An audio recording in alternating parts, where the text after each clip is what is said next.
So our next task will be to open up File, navigate to File, Open, and then crack open A1/2, Adobe Illustrator Chapter 1, Document 2, and this is what you should see. I'm going to zoom into this real quick just by clicking here using the zoom tool. Alright, so what we're looking at here are shapes that have been placed on layer 1.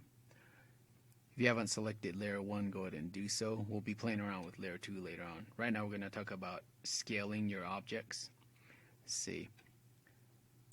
We're going to start by using the selection tool and click on your first object here, which is the square. If you don't see these transformation handles, you can go up to View and then activate bounding box. See, if I deselect that, you see those transformation handles or the bounding box won't be present. So if you have that issue, simply go to View and then click Show Bounding Box. But it should already be activated. And as you can see here, like in Photoshop, you get these little handles, these little dual arrows, which allows you to scale and resize the shape depending on which direction you pull the handles, and that can go for any one of these shapes. See, we got the bounding box here for the star. I'm gonna undo that move. Bounding box here for the circle, and you can resize your shape that way. Now that's like if you're just using the transformation handles or the bounding box right there. If you wish to retain the width and height as far as keeping the scale or the size uniform, you hold down Shift before you click on the handle and start pulling the edges. You can only do that if you pull the corner handles. See, if I try to do that, I'm holding down Shift right now and I'm scaling it. Oh, I guess it does work. Never mind.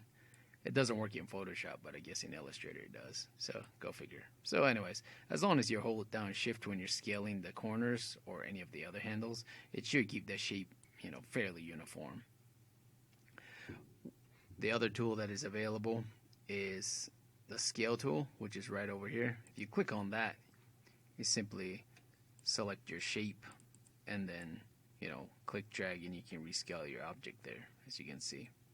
If you notice, there's this little point that is called the origin point. If you click or drag that point, you can place that point pretty much anywhere you want to, and you can scale it from there. So if you wish to scale it from that point, you can do that there, or click in the center and then you can scale it from the center. Same rules apply here. If you hold down Shift as you scale, it'll uniformly scale your object. But your object has to be selected first before you can modify it. So if I select the star, then click on scale, then I can scale my shape from there, or scale it from this point.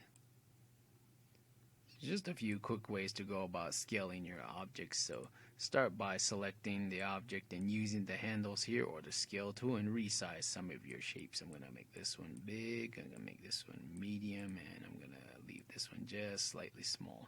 So alter these shapes subtly and then save your work.